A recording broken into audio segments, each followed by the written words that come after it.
श्रद्धवा लभते ज्ञानम तत्परा शयितेन्द्रिया ज्ञानम लब्ध्वा पराम शांति मचरेड अधिगच्छति। कृष्ण कहते हैं जिसको ज्ञान प्राप्त हो जाता है उसे फिर शांति प्राप्त होती है।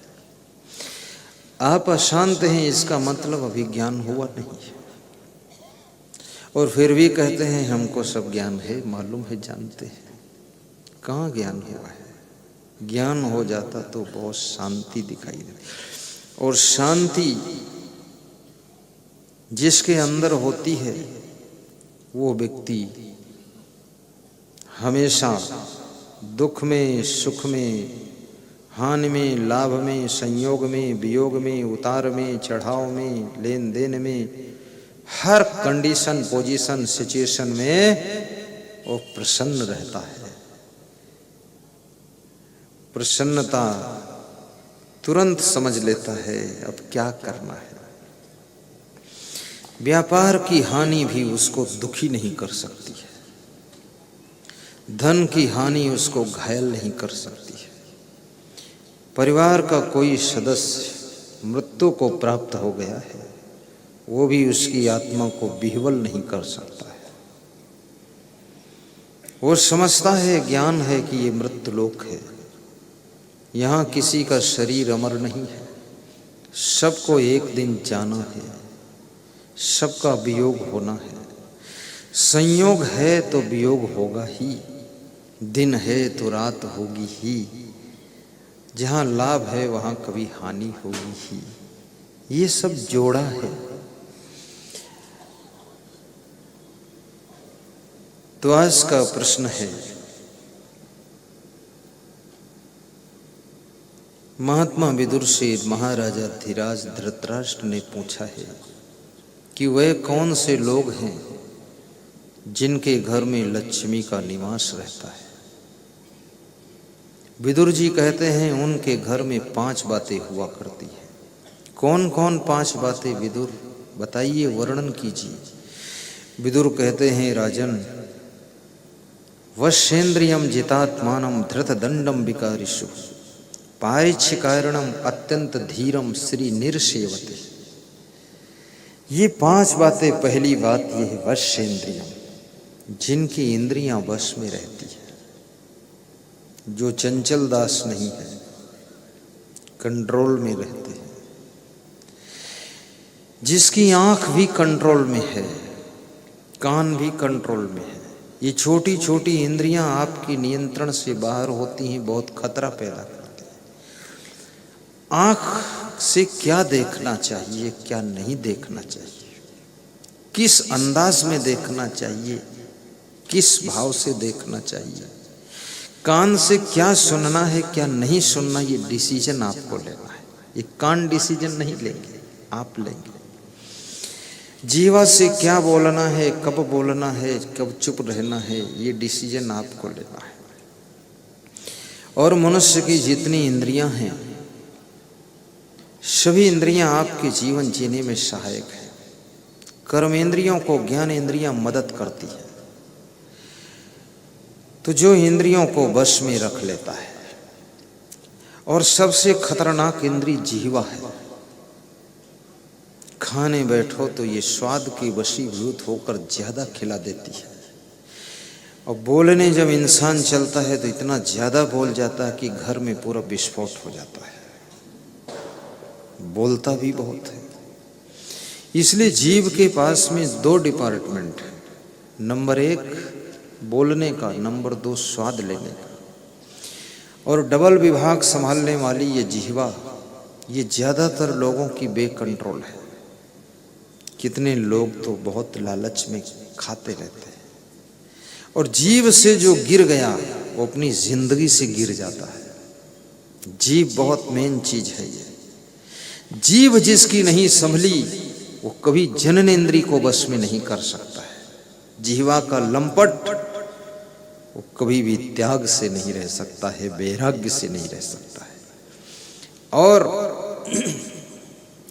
जिसकी जिह्वा नियंत्रित नहीं है वो शांति भी नहीं पा सकता है। वो एक ही बात ऐसी बोल देगा जिससे पूरे घर में उपद्रव खड़ा हो जाएगा। बड़ी विचित्र बातें हैं।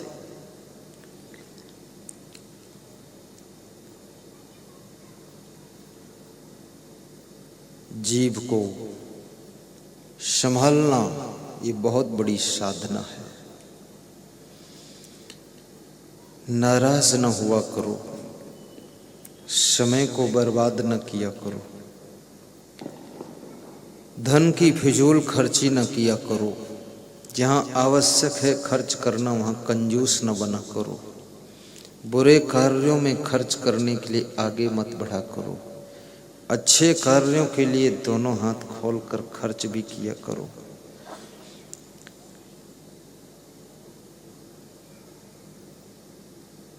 कोई आपको कुछ बोल भी दिया है, उसकी गांठ मत बांधा करो। कितने लोग गठान बांध कर बैठ जाते हैं और ऐसी गांठ बांध लेते हैं, फिर 10-20 साल के लिए फुर्सत है, उस गांठ को भी खोलिए।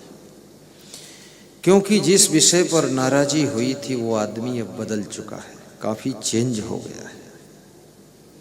और मनुष्य उसी का नाम है जो हर घंटे बदलता है। सुबह, दोपहर, शाम, रात्रि, ये टाइमों में परिवर्तन होता है। आदमी का नेचर चेंज होता है। सुबह जो लोग आपको मुस्कुरा कर मिलते हैं, दोपहर में थोड़ा सा मुंह फुला कर मिलते हैं, शाम को फिर हंस कर मिलते हैं, और रात में पैर छू करके कहते हैं जो कुछ हो आप ही हो और कोई नहीं है। और सुबह फिर गुस्सा में बैठे हैं, मन में नाना प्रकार के विचार उठते रहते हैं। जो जो विचार जिस तरह का नेगेटिव पॉजिटिव आता है उससे प्रभावित होकर के उनके चेहरे पर भाव भंगिमाएं झलकने लग जाती हैं। इसलिए आदमी का स्वभाव भी बहुत जल्दी जल्दी चेंज होता रहता है। तुम समझते हो ये वही है, वो वही नहीं है। राजस्थान के एक भक्त कह रहे थे, मेरा बेटा अमेरिका में है, 3 लाख रुपए महीने पाता है, लेकिन मेरी ओर से मैं उसको बेटा कहता हूँ, वो अपनी ओर से अब मुझको बाप नहीं कहता है। तो मैंने कहा क्या कहता है फिर? बोले कुछ नहीं कहता है। मैं फ़ोन करता हूँ, बेटा ठीक हो? तब वो कहता है बिल्कुल ठीक हूँ, और वो फ़ोन भी कम लगाता है।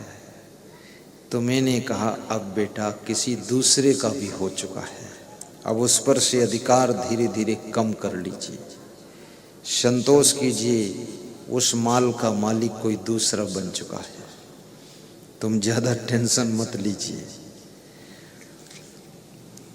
बहुत दुनिया के अंदर माया मोह भरा हुआ है, थोड़ा मोह से मन को हटाना भी सीखो। आखिर मृत्यु सबसे तुमको अलग कर देगी, इसलिए जीते जी मन को कमल की तरह रखो, रहो साथ में, करो काम सब ठीक ठाक, लेकिन उसमें डूबो मत, व्यथित मत हो, दुखित मत हो। अपने आप को दलदल से ऊपर उठाना भी सीखो। ये जीने की कलाएं हैं। इस किचकिच में, कले कलेश में कितने लोगों की जिंदगी सब जीरो पर चली गई है। कितने लोगों की पूरी जिंदगी सब रोते धोते और चिल्लाते हुए निकल गई है। इस जीवन को दुख में मत डुबा कर रखो। कांटों की गोद में जैसे गुलाब खिलता है, ऐसे चारों तरफ से दुख के कांटे उगे हों, उनके बीच में तुम्हारी जिंदगी का गुलाब खिलना चाहिए, और ऐसा गुलाब खिले कि सब गुलाबों से अच्छा गुलाब होना चाहिए।